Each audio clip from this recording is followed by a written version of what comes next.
Hello guys, so in today's video I'll show you how to draw trees, especially evergreens, in few different ways. I'll give you some tips to improve your forest drawings. I showed some forest designs in my recent bullet journal plan with me video, which I will link to the description, but in this video we'll take the forest theme even further and really focus on the drawing techniques. So let's get started from a single evergreen we are gonna draw using few different styles. So first of all, let's think about the basic shape of an evergreen, which is pretty simple because it's actually just a triangle. If it feels easier for you in the beginning, you can draw the triangle with your pencil and then use it as a guideline for the branches. The first thing I'm drawing is the trunk in the middle.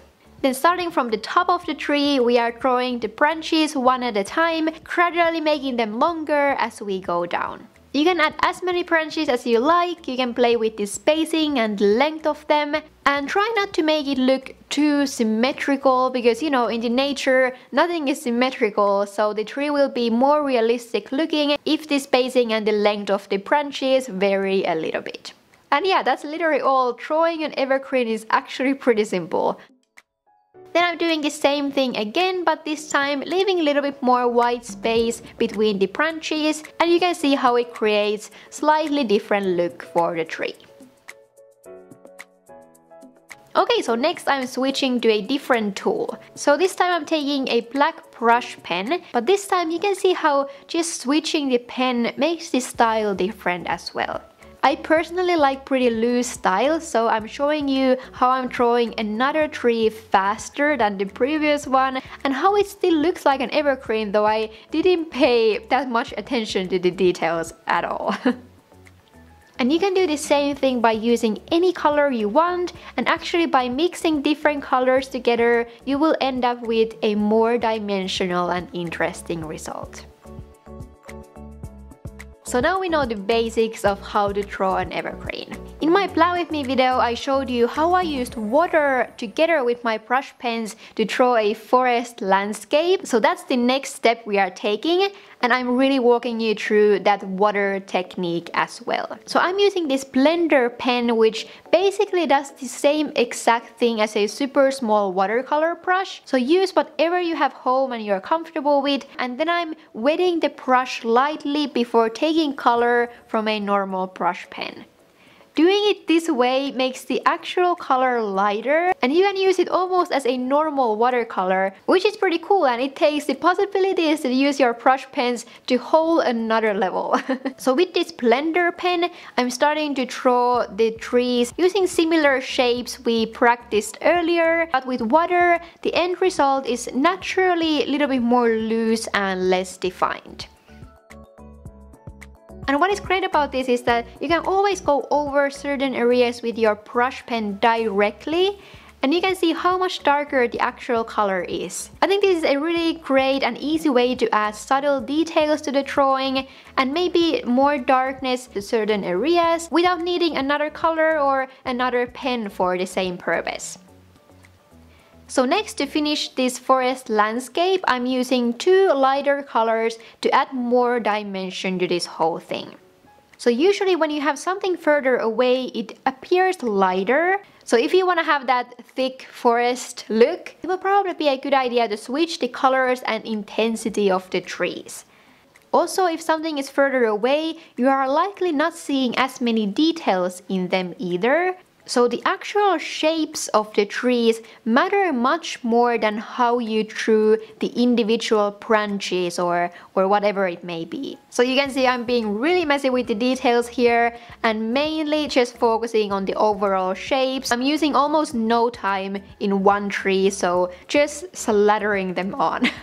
And personally, this kind of messy end result is something that I really like.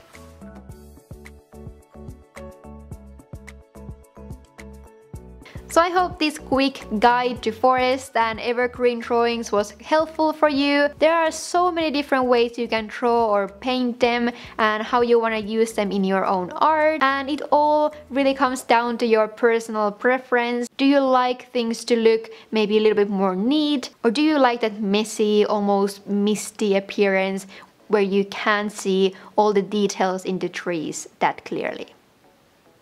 Okay, and maybe that's enough of the trees, and now lastly I promised to walk you through this bear drawing I also had on my monthly layout. And I think a bear is an animal that could be a nice addition to any forest theme.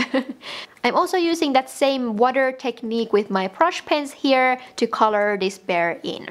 So as always, I started by looking through some pictures of real life bears before starting to sketch anything. And I found out later that bear is actually much harder to draw realistically than I thought, so I'm trying to give you my best tips on the way. So I'm starting to draw this with a pencil, and first I'm just focusing on the main shapes, like how big the head would be compared to the rest of the body. I tried to adjust the body position of the bear and try to make it look natural. And in this point I always erase a lot and try to slowly modify the drawing to the direction I want it to look like. When I started to be happy with the main outlines, I started to work with the details. And as you can probably notice, except for the fur, there are not that many details in a bear. And I actually found out that that was probably the main reason why this animal was particularly difficult to draw. It doesn't have that many details in its body, so you have to get those few details quite right to make it actually look like a bear. What I struggled a lot with was that the head of my bear started to look more like a wolf. And the reason for that was that I first drew the eyes a little bit too big, and also the eye shape was a little bit off. But because the eyes are one of the only details, a small thing like that made this whole drawing look wrong. Also the ears were a little bit difficult for me because they needed to be that good balance of round and pointy at the same time. So yeah, there were quite surprising struggles with the simplicity of this animal.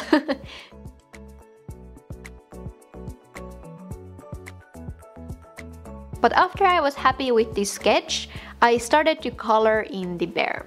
I decided to start from light colors because I didn't really know what colors to use in this point. I don't own that many browns in my brush pen collection, so it was somewhat difficult to find good colors for the fur.